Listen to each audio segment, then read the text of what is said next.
서 3장 16절에서 18절까지 말씀입니다.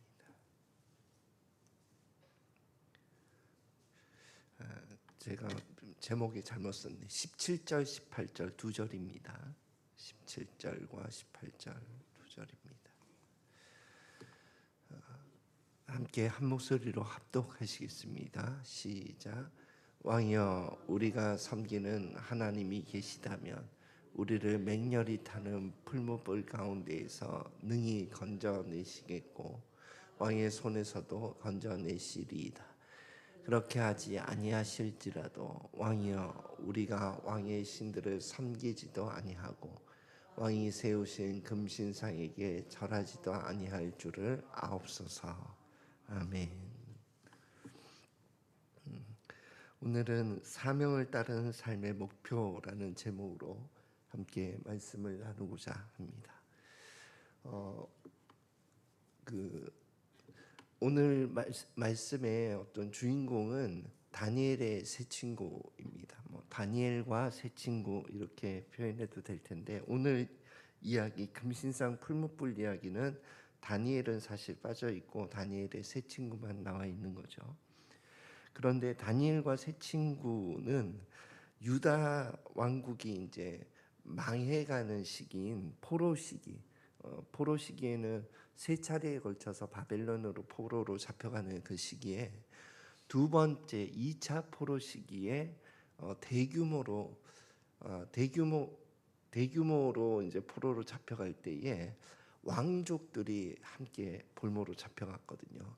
그 왕족들 가운데 이 다니엘과 그리고 다니엘의 세 친구가 포함되어 있었던 거예요. 그래서 바벨론 그 왕궁에서 주는 음식을 거절하고 이런 것은 이제 왕족으로서 율법의 어떤 음식법 이런 것들을 알고 있었기 때문에 거기에 부정한 음식에 포함되는 그런 왕의 진미를 거부했다, 이렇게 해석을 하는 것이 바람직하거든요. 그래서 다니엘의 이 세 친구의 사명이 구체적으로 뭐냐 하면 누가 이 시대의 진정한 왕인가, 이거를 나타내는 거예요. 이 다니엘과 그리고 이 세 친구의 삶에 주어진 하나님께 받은 사명은 이거라고 여겨집니다. 그래서 나는 이 시대에 그럼 누구를 의지할 것인가? 거기에 대한 대답을 제국의 왕이 아니라 바벨론의 왕, 페르시아의 왕 바뀌거든요. 제국이 바뀔 때마다. 근데 다니엘은 그 제국이 바뀌어도 계속 총리직을 유지하면서 가고 있었는데, 이 제국의 왕이 진정한 왕이 아니라 하나님이 이 시대의 왕이다, 그거를 나타내는 것이 사명이었다 이거예요. 그래서 그 사명을 따르는 삶을 살았어요. 그런데 어떻게 살았냐 하면 1단계 테스트가 있었어요. 그러니까 우리도 사명을 따르는 삶을 살 때에 이러한 다니엘과 그리고 그 친구들이 받았던 그 테스트를 받지 않는가 하는 것을 한번 생각해 본 거죠. 그래서 1단계 테스트에서는 뜻을 정하는 삶을 테스트 받는 것 같아요. 내가 거듭났다 하면 하나님께서 성령이 내주하시고 또 새로운 양심을 주시고, 그래서 하나님이 부담을 주시거든요. 거룩한 습관, 경건의 훈련을 해라 하는 그런 부담을 주시거든요. 이게 거듭난 사람 회개의 증거라고 볼 수가 있는 것 같아요. 그러면 뜻을 세우고 그러한 신앙의 습관을 만들어 가느냐 하는 게 1차적인 테스트예요. 그것을 하지 않기도 하더라고요. 그러면 사명을 따르는 삶에서는 사실 이탈하는 거예요. 그래서 이 세상의 방식을 거부하고 하나님의 경건의 훈련의 방식을 선택하는 것이 사명을 따르는 삶의 1단계의 어떤 테스트인 것 같습니다.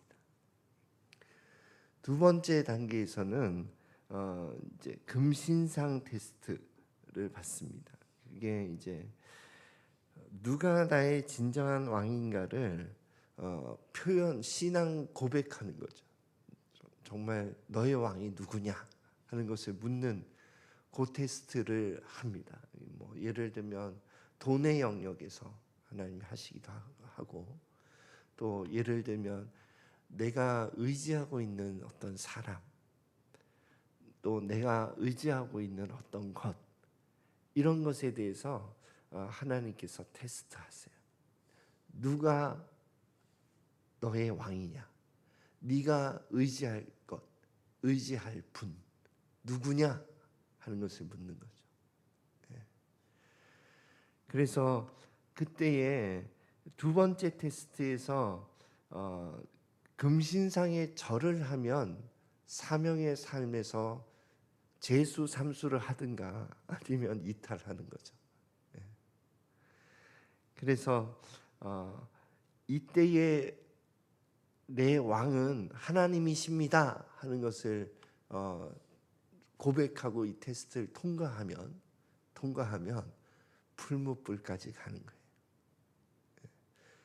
금신상에서 절하면 풀무불까지 갈 일이 없습니다. 절하면 안 가요. 걱정 안 하셔도 됩니다. 그래서 풀무불까지 안 가니까. 세 번째는 이제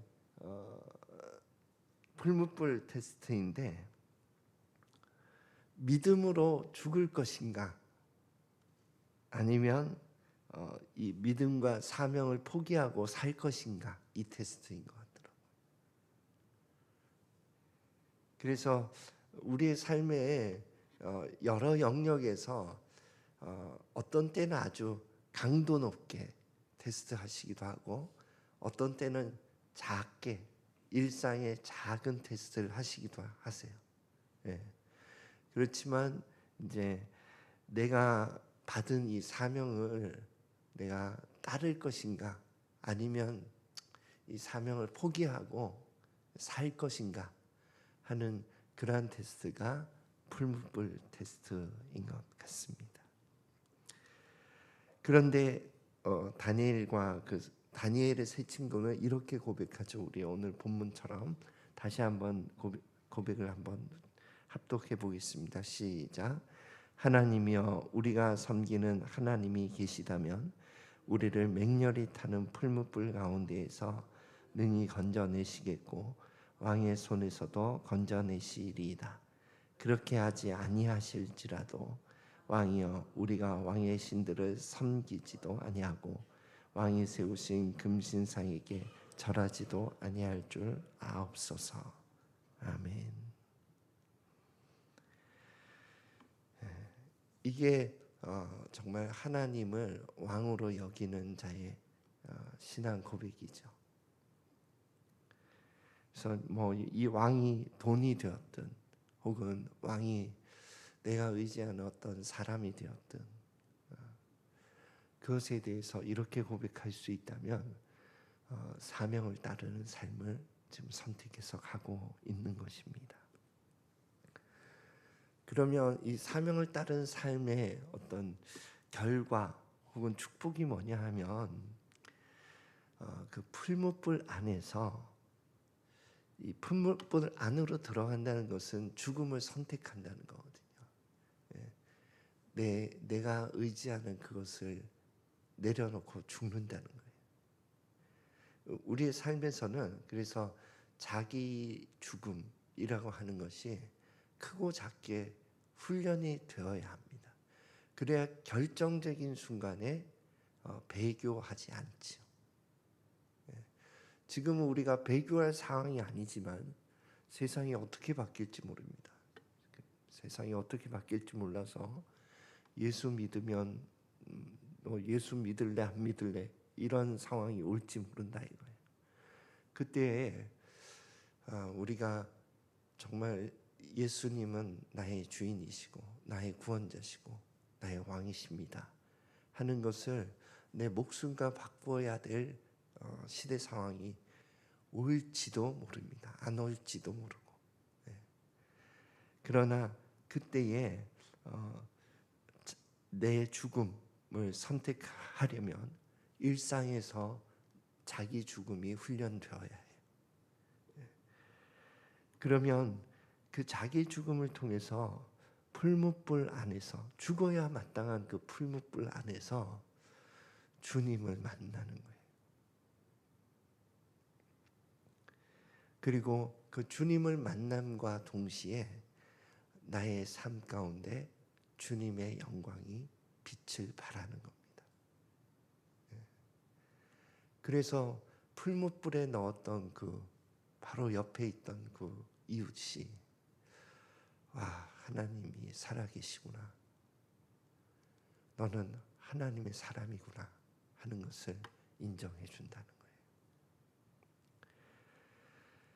그래서 사명을 따르는 사람의 삶의 목표가 저는 잘 죽기 위하여 사는 것이 사명을 따르는 사람의 삶의 목표인 것 같다, 이렇게 생각이 되어지더라고요.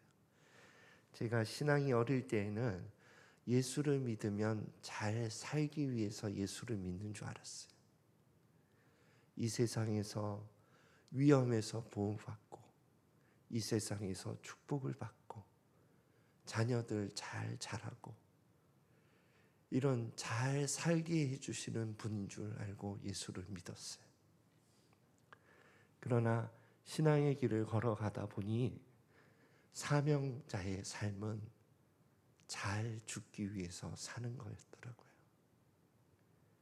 우리의 마지막에 주님을 부인하지 않고 우리의 마지막에 주님을 왕으로 인정하면서 이 세상을 떠날 때에 이 세상에 남은 자들이 우리의 죽음의 뒷모습을 보고 신앙의 길을 따라갈 것입니다.